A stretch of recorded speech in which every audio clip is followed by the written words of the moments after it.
понеже някой беше казал, че ще му бъде любопитно да проследи развитието на бебетата Green Terror, ето какво съм предприел за днес. Бебешорите са там отзаде майката ги е преместила.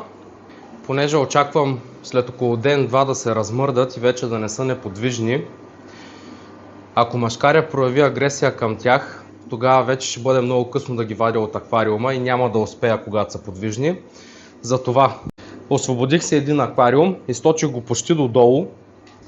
Сега ще взема 80% за този аквариум вода от при родителите и от при бебетата и тези 80% вода, които взема от тук, ще ги прехвърля тук, като ще допълня с чешмяна вода.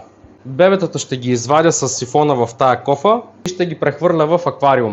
Друг почитател наш беше казал, че му е интересно да знае какво ще се случи, ако бръкнем с ръка при родителите. Сега ще пробвам.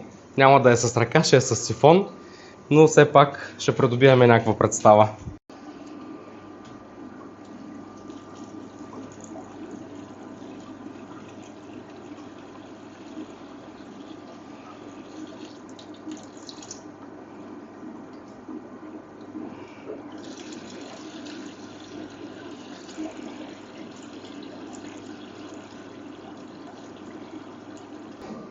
Нищо кой знае какво не беше.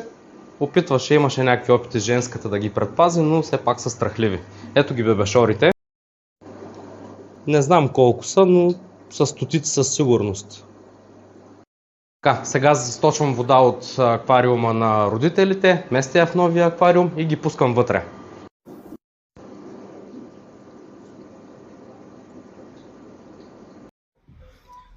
Като допълнение сложих си малко артемия да се люпи в една бутилка и се сетих нещо да ви питам.